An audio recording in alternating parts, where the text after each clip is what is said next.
CUET, जिसको बोलते हैं कॉमन यूनिवर्सिटी एंट्रेंस टेस्ट। ये आज के डेट में अभी 2022 में सेंट्रल गवर्नमेंट ने ये रूल लागू किया है, जिससे कि CUET का परीक्षा हर बच्चे को देना पड़ेगा, mostly arts and commerce student.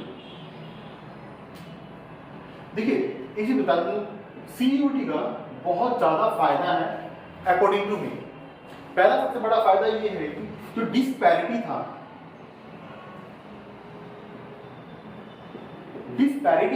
जो दूसरे बोर्ड्स के कारण, जैसे कि CBSE में 99% लाना लड़के बोलते थे इजी है, रैंक जैक बोर्ड और ICSE या स्टेट बोर्ड्स।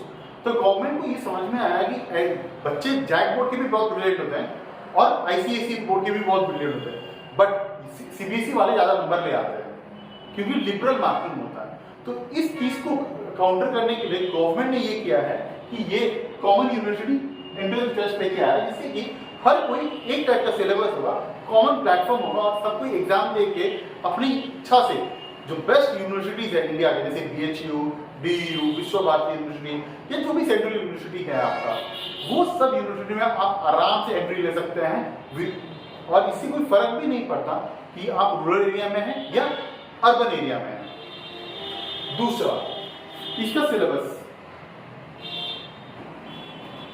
जो सिलेबस है वो सेंट्रल गवर्नमेंट के एग्जाम के बराबर का सिलेबस बना दिया है इन्होंने। जो लेवल है जिसमें आपका इंग्लिश, मैथ, करंट अफेयर, मतलब 11वीं के बच्चे को लगभग सेंट्रल गवर्नमेंट का जॉब प्रिपरेशन लेवल तक ही करना पड़ता है, जिससे कि बच्चा जब आगे पहले क्या बोलते थे कि लोग BA करने के बाद क्या करें, टीचर बन जाएं, ये कर लें, वो कर लें। अब वो वाला सिस्टम नहीं रहा।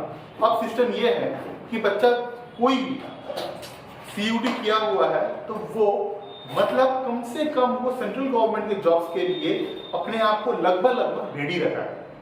तो CUET देखा जाए तो एक बहुत ही पॉजिटिव एंड प्रोग्रेसिव स्टेप है। और दूसरा सबसे इंपॉर्टेंट बात है कि ये क्योंकि ये आपका एग्जाम कंप्यूटर बेस्ड है, ऑनलाइन बेस्ड है, तो इसमें रूरल एरिया हो या अर्बन एरिया हो, जो भी बच्चा एग्जाम देगा अकॉर्डिंग टू इट्स मेरिट वो आराम से क्लियर कर सकता है। इसमें आपके बच्चों को मैथ्स का एग्जाम भी देना है और ये लगभग आपको ना एक सेंट्रल गवर्नमेंट के अच्छे जॉब के लिए, कोई भी सरकारी नौकरी के लिए आपको तैयार करता है। और इसी के लिए CUET आज के डेट में सबसे इंपॉर्टेंट है। अब CUET का जो तरीका है एग्जाम लेने का, जैसे कि सेक्शन A जिसमें 13 डिफरेंट लैंग्वेज है, ये आपकी UPSC में लैंग्वेज पेपर का बराबर क्या होगा, जिसमें कि आप लैंग्वेज पेपर में क्लियर करते हैं सिविल सर्विस जो कंपलसरी है, यहाँ पर भी आपको लैंग्वेज पेपर लेना ही है, ठीक है ना। जो डोमेन सब्जेक्ट आप ले रहे हैं, ठीक है ना, जो आपका सेक्शन 2 में है, ठीक है ना, 6 सब्जेक्ट ले सकते हैं मैक्सिमम और 4 आप ले सकते हैं।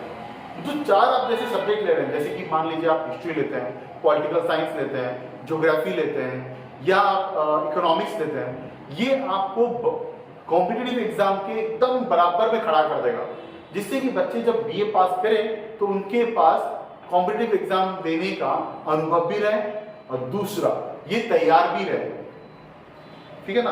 और तीसरा सेक्शन 3 के कारण ये लोग जो करंट अफेयर्स है, मेंटल एबिलिटी है, मैथमेटिक्स है, इसके कारण वो अपने आप को एज में रख सकते हैं। कोई बच्चा जो साइंस पढ़ के सिविल सर्विस का तैयारी करने आता है और जो बच्चा अब आर्ट्स पढ़ के सिविल सर्विस की तैयारी करने आएगा, नेचुरली आर्ट्स वाले बच्चों को ज्यादा एज मिलेगा रादर देन साइंस वाले बच्चों को, क्योंकि उनको 0 से स्टार्ट करना है। और अब क्योंकि CUET के कारण अब इनको 0 से नहीं, अब इनको एकदम आपका एक बेस बन गया होगा, लगभग 30% ऑफ द सिलेबस आपने तैयार किया होगा UPSC का, इसके कारण आपको CUET ज्यादा फायदेमंद है। और बात करते हैं यूनिवर्सिटीज का, तो हिंदुस्तान के सबसे बेहतरीन यूनिवर्सिटीज जैसे कि आपके DU हो गया, BHU हो गया, विश्व भारती हो गया या कोई भी सेंट्रल यूनिवर्सिटी हो गया, ये सब आपको एंट्री मिलेगा। तो आप ये भी सोच सकते हैं कि सर CUET सेंट्रल यूनिवर्सिटी क्यों जाना। देखिए सेंट्रल यूनिवर्सिटी जाने का बहुत सारे फायदे हैं। सबसे पहला फायदा ये है कि आपको अपना पंख खोलने का चांस मिलेगा, जिसमें कि आप अपने अंदर की प्रतिभा को दिखा सकते हैं। हो सकता है कि जैसे कि कोई बच्चा पेंटिंग में बहुत अच्छा है, वो पेंटिंग बहुत अच्छा जानता है बट अच्छे कॉलेज से पढ़ रहा है, मान लीजिए आप श्री राम लेडी कॉलेज से पढ़ रहे हैं, श्री राम लेडी कॉलेज में, क्योंकि वो Shri Ram lady college national level का बेस्ट यूनिवर्सिटीज में आता है, तो कॉलेजेस में आता है, तो वो क्या करता है कि आपके प्रतिभा को एक प्लेटफॉर्म के पास लेके जाता है जहां पर बेस्ट ब्रेन्स या बेस्ट टैलेंट्स आपको जज कर सकते हैं, आप अपना करियर बना सकते हैं। बहुत सारे बच्चे आजकल IITs में जाने के बाद भी एक्टिंग लेके एक्टिंग क्लासेस में जाके एक्टिंग सीख रहे हैं, और इवन बहुत सारे एग्जांपल्स भी हैं आज के डेट में, ठीक है ना। वैसे ही और भी जितने भी डिफरेंट है, कोई लड़की को डांस पसंद है, सिंगिंग पसंद है, ये आपको एक बहुत बड़ा मंच देगा, ठीक है ना, प्लेटफॉर्म देगा। और ये सबसे बड़ा इंपॉर्टेंट पॉइंट है आज के डेट में कि जब किसी को प्लेटफॉर्म मिलता है तो उसको ग्रो करने के चांसेस ज़्यादा है। इसी के लिए मैं हमेशा बोलूँगा कि अब CUT का प्रिपरेशन राइट एज और राइट टाइम से चालू कीजिए। आफ्टर 10th 11 में जैसे ही एंट्री मारते हैं आप CUT की तैयारी कीजिए, आप फाउंडेशन कोर्स कीजिए सारे NCERT का, जिससे कि आप दूसरे बच्चों से एज में रहेंगे। Okay, thank you.